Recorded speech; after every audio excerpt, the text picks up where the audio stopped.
Hello, everybody. Welcome back once again. Wednesday night edition of Inside the Headset. As we go over to Williamson County, going to talk to the only coach I talked to in Williamson County, head coach of the Ravenwood Raptors. They are on fall break, but he's agreed to speak with me and to let us have a little bit of inside the Ravenwood club, and that is the head coach of the Ravenwoods, head coach Will Hester. How you doing tonight, Coach? Doing well, Stork. How are you, man? Doing well. Are you in town?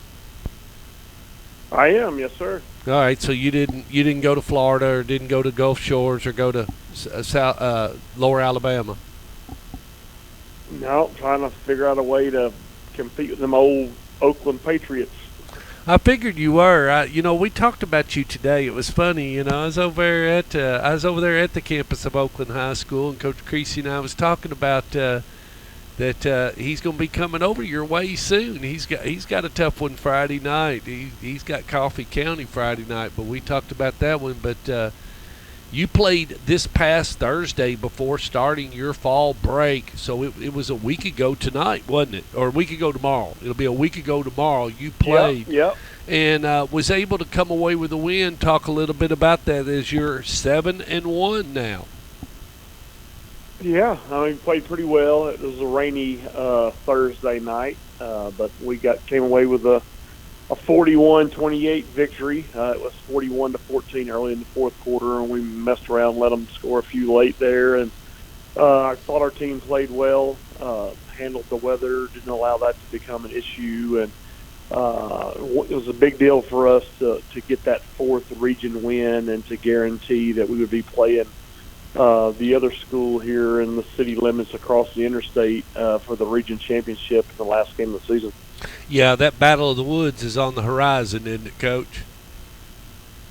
Yeah, I got a little work to do between now and then with the Oakland Patriots, but it's definitely got a lot to play for these last couple of weeks of the regular season heading into the playoffs. You know what? There are some yummy games these last 3 weeks when Coach Creasy and I were talking. Of course, over there on your side of the bracket, on our side, we're looking at, Riverdale's top. Coach Creasy was talking about Riverdale. He's got to get through Riverdale if he's going to go. And then somewhere along the line, you could end up playing Bradley Central, or you could see Chandler Tigard or whatever.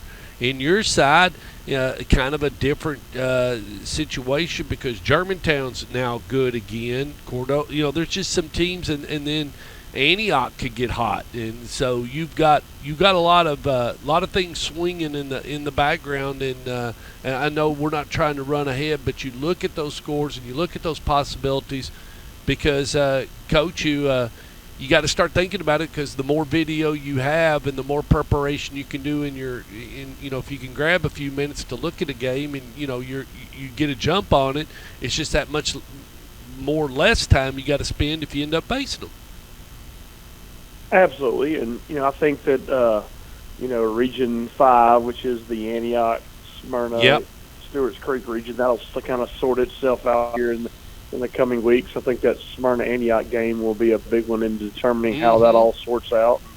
And then our game with Brentwood will obviously determine how our region kind of sorts out. And then the first 3 rounds will be those 2 regions against each other. And, if you look ahead, you would probably see Bartlett, Germantown, winner in the semifinal more than likely. And then obviously whoever comes out of the East. So, definitely going to be a Williamson or Rutherford Metro team in the semifinals for sure. Yeah, and then like I said, and then we got a little bit of taste and don't want to count them out. Mount Juliet's not bad. Got a little bit of taste of Wilson Central, and then on our side, but it's going to shape out to that. The 2 teams that finally get there, they're going to be the ones that deserve to get there, and I think it'll be 2 really different ball clubs that have been there in the past. Yeah, it quite possibly could be. You know what I mean? Interesting to see how Maryville's done to this point. Obviously they could get hot, but that would, probably leave Oakland or Riverdale with a different team in the quarterfinals or in the semifinals than they've seen recently. And it was Bartlett Beach out of the West last year in the semis, and Beach has dropped down to 5A. So good chance there's two new teams in the semifinals coming out of the West too. Yeah, exactly. Coach, how are you? As you said, at 7-1 with two left, and you just talked about it. I mean, it's not going to be it's no spring vacation for you as you do take on the Oakland Patriots and then turn around and take on the Brentwood Bruins. At least two of the two teams that are definitely in the top 10 in high school football in 6A. But you like this kind of schedule going in, don't you, Coach? I mean, one of them, it doesn't matter, but the other one it does. So talk a little bit about it. Yeah, I mean, you always want to test yourself heading into the playoffs, and Oakland has kind of been the gold standard of 6A football for the last several years. So you want to measure yourself against them, and then Brentwood obviously is playing very well, undefeated to this point. You got to go through them if you want to do anything come regular season or playoffs. So it's going to be super exciting. Two great games. Luckily, we get Oakland at home, but got to travel to Brentwood for the last game. So two great atmospheres to finish up the regular season. Both will be probably have a playoff feel to them, and that will allow us to kind of get those jitters out of the way before the playoffs truly start. Stupid question. Did you go to that Centennial game? I did not. Watched it on TV. I was actually visiting my daughter in Oxford, Mississippi, but we watched it on TV. It was a close game right up to the end. Did Centennial have a chance to win it? Were they in a good, or did they mush? Yeah, I mean, they had a chance. They had a couple of turnovers that killed them. I think 4 total turnovers Centennial had. So in a one-score game. So it was definitely a very good game. Centennial's a great ball club. Coach Stewart's done a wonderful job, and they're going to be a team to be reckoned with in 5A for sure.